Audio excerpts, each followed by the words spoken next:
there was a little graphic online with a long quote on it that my wife found today and sent it to me, and it's such a gem. It is maybe the best quote like that I've seen in a long time. And I've done a lot of these videos. We're on day 317 today, day 317. I just keep coming across these things at the right time as I continue doing these videos. So it's a long quote, more of a mini paragraph today, but here's what it said.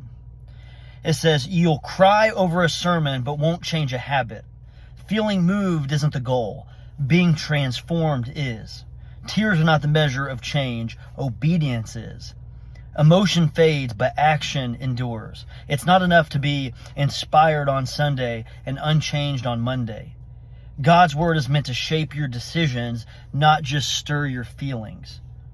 Transformation begins when application takes root."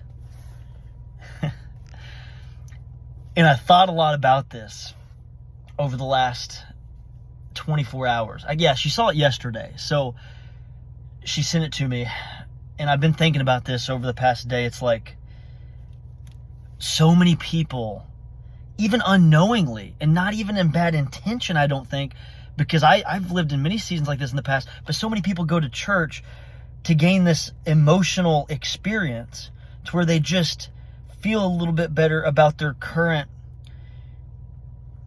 standing with God or what have you, but they're actually unwilling and seemingly not interested in actually doing the hard work, which is to change the actual posture of your heart.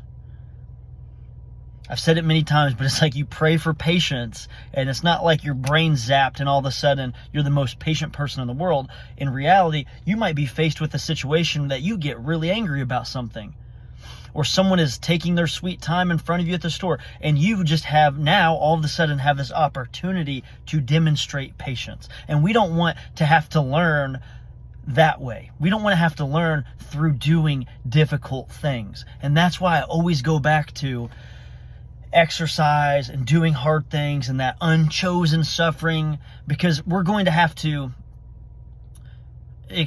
that chosen suffering that we admit ourselves to every single day, that we subject ourselves to every single day. That chosen suffering is important because we are going to have plenty of times throughout our lives where unchosen suffering hits us. Again, that opportunity to be patient, or that opportunity to forgive when your human mind doesn't want to.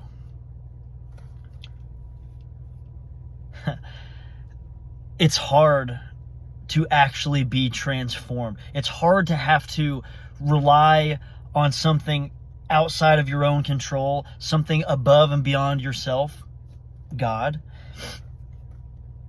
when the human tendencies and the human emotion and the frustration is seeping in.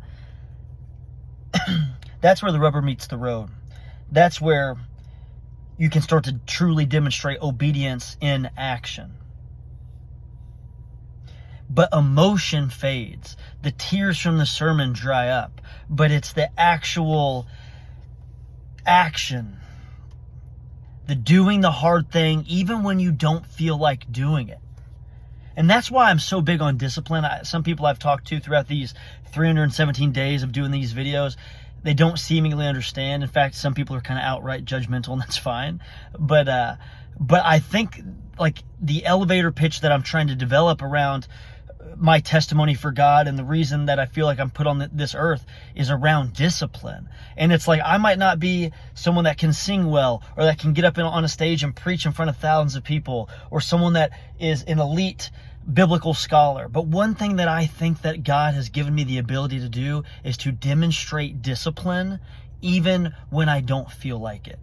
What is discipline? I've said this before, but it's deciding to do tomorrow what you're going to do, no matter how you feel about it tomorrow. It's like that thing is signed, sealed, and delivered, and you're going to execute it. No matter what the emotion is, no matter what circumstances come up, no matter what adversity hits, you are going to execute that thing you set out to do, because discipline is nothing other than just doing the thing that you committed to.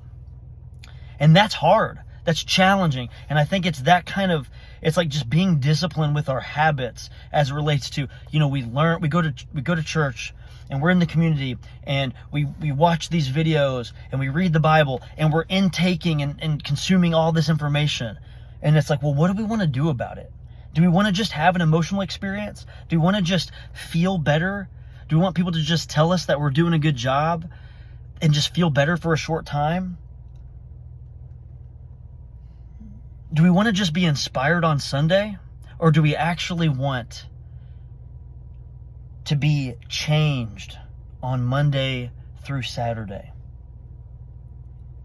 Do we actually want God and His will to shape our decisions, even if it goes against our human desires, whether that be work desires or money desires or our time commitments on this earth, the distractions and the vices that we cling to?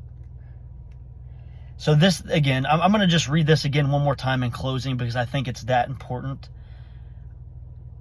But in summary, this mini paragraph that I read sums it up better than I'll ever be able to. You'll cry over a sermon, but won't change a habit. Feeling moved isn't the goal. Being transformed is. Tears are not the measure of change. Obedience is. Emotion fades, but action endures. It's not enough to be inspired on Sunday and unchanged on Monday. God's word is meant to shape your decisions, not just stir your feelings. Transformation begins when application takes root. That's day 317.